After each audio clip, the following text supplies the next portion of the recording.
નમસ્કાર, હું સુરભી વાલવા. આપ જોઈ રહ્યા છો આરબી ગુજરાત ન્યૂઝ રાજકોટ. રાજકોટમાંથી એક મહત્વની ખબર સામે આવી છે. રાજકોટ જિલ્લા પંચાયતમાં કારોબાર સમિતિ દ્વારા કુલ 25.51 કરોડના 38 કામોને મંજૂરી અપાઈ છે. તેમાં 23.11 કરોડના ટેન્ડર હેઠળના કામો અને 2.40 કરોડના વહીવટી કામો સામેલ છે.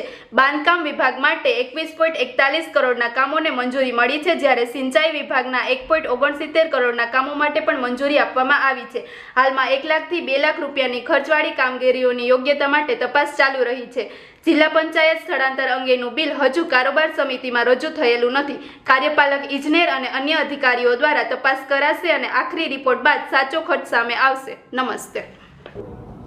આજની કારોબારીની અંદર આમ તો સામાન્ય બધા મુદ્દાઓ હતા કે આરોગ્ય વિભાગના જર્જરિત બિલ્ડિંગોને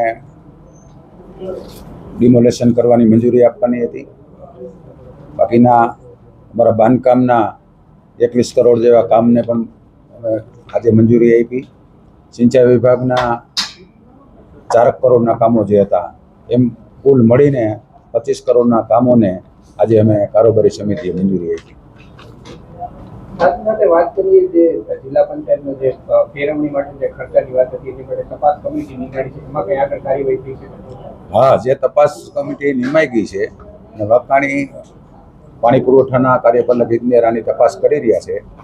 પણ સામાન્ય રીતે હજી આપણે એને તપાસ આપી અને 15 દિવસ થયા. એટલે એ એમની ટીમની સાથે તપાસની કાર્યવાહી ચાલુ છે અને જ્યારે તપાસ પૂરી થઈને જે રિપોર્ટ આવશે એ રિપોર્ટ આપણે રજૂ કરશું. કેટલા દિવસમાં તપાસ પૂરી થશે? સામાન્ય રીતે એમને તપાસ તો 1 મહિનાની અંદર પૂરી કરવા માટે ડીડીઓ શ્રીએ સૂચના આપેલી છે. ડીડીઓ સાહેબે, પરંતુ આ સીએમના કાર્યક્રમમાં આવતા અઠવાડિયું તો એની અંદર બધા કાર્યક્રમની અંદર રોકાયેલા હોય અને નાના નાના કામો હોય, નાના નાના ઝીણા કામની જે મંજૂરી હોય તેની તપાસ કરતા થોડોક સમય લાગે. એટલે વહેલા વહેલી જે તપાસ પૂરી થાય એના માટેના આપણે પ્રયત્નો હશે. હા, 15 દી મહિનો તો ગણી લેવાનો, કારણ કે 15 દિવસ તો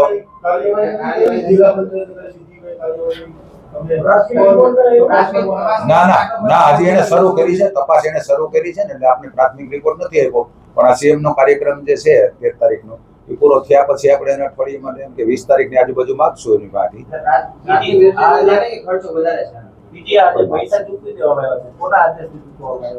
તો બાંધકામના એના નિયમ પ્રમાણે પૈસા એ ચૂકવતા જ હોય છે. એમાં કોઈનો આદેશ લેવાની જરૂરિયાત હોતી નથી. અમને કારોબારી સમિતિ છે, અમે કામને મંજૂરી આપીએ છીએ.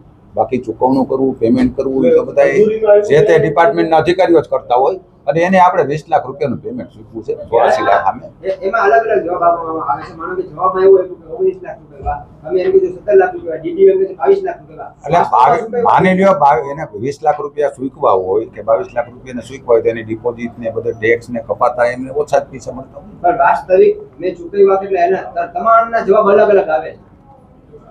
કંપનીને કેટલા ચૂકવી ભાઈ જો એક તો આંકડો હશે ને? હા, એ તો પરફેક્ટ જ હોય ને આંકડો તો. જે ખર્ચો કેટલો થયો છે? ખર્ચો તો 84 લાખ રૂપિયાનો જે ખર્ચો થયો છે એ આપણે 1 કરોડ 5 લાખ ઉપરનો ખર્ચો છે ટોટલ. ના 84 લાખ રૂપિયાના બિલો રજૂ થયા છે. તમે લોકો મુસદ્દા તૈયાર કરીને જવાબ આપ્યો એમાં ટોટલ જે તમે માનો છો 1 કરોડ 5 લાખ. જો આ જવાબ છે ને તેથી આપણે અધિકારી પાસેથી જ લીધા ને. કાર્યપાલક ઇજનેર પાસે જવાબ લીધો કે કેટલાનો ખર્ચો થયો છે, તેને 84 લાખ રૂપિયાનો ખર્ચો બતાડ્યો અને 20 લાખ રૂપિયાનું પેમેન્ટ કર્યું છે. એટલે એમાંથી જે કપાતા બાદ થઈ હોય ને રકમ, સામાન્ય તો તમે 1 કરોડ ને 5 લાખ મંજૂર કરી ના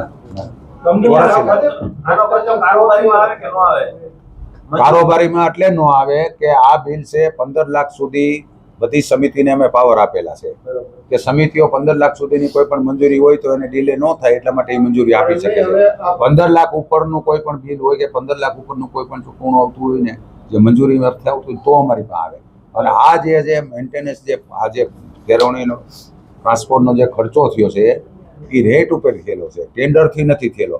કે જે 12 મહિનાના વાર્ષિક ભાવ રજૂ કરેલા હોય એમની પાસે આ કામ કરાવેલું હોય એટલે એ લાખ કે 2 લાખ, લાખ કે 2 લાખના બધા બિલ હોય.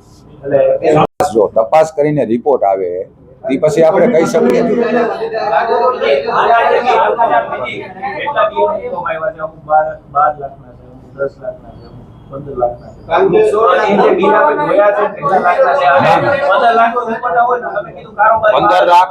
તમે એવા બિલ નથી કે એને આંકડો આપેલો છે કે 12 લાખ આમાં ગયા, 14 લાખ આમાં ગયા, 14 લાખ આમાં ગયા, 16 લાખ આમાં ગયા, એવો એને ટોટલ આંકડો આપેલો છે. કોઈ 15 લાખનું કે એવું બિલ નથી. અને બિલ તો હંમેશા અમારી પાસે આવતું જ ન હોય. બિલ તો ડિપાર્ટમેન્ટમાં જ જતું હોય, અધિકારી જેનું ચૂકવણું કરતા હોય, બિલ અમે પણ ન આવતું.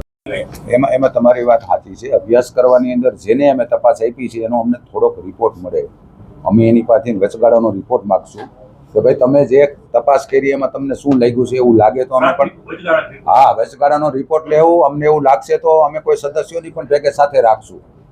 અત્યારે તો એને અધિકારી તરીકે જે તપાસ કરે છે એને જે સ્ટાફ જોતો હોય એ સ્ટાફ લેવાની છૂટ છે, પણ એની સાથે અમે સદસ્યો કે કોઈ પણ આગેવાન હોદ્દેદારો પણ સાથે રહેશું. Audio Jungle.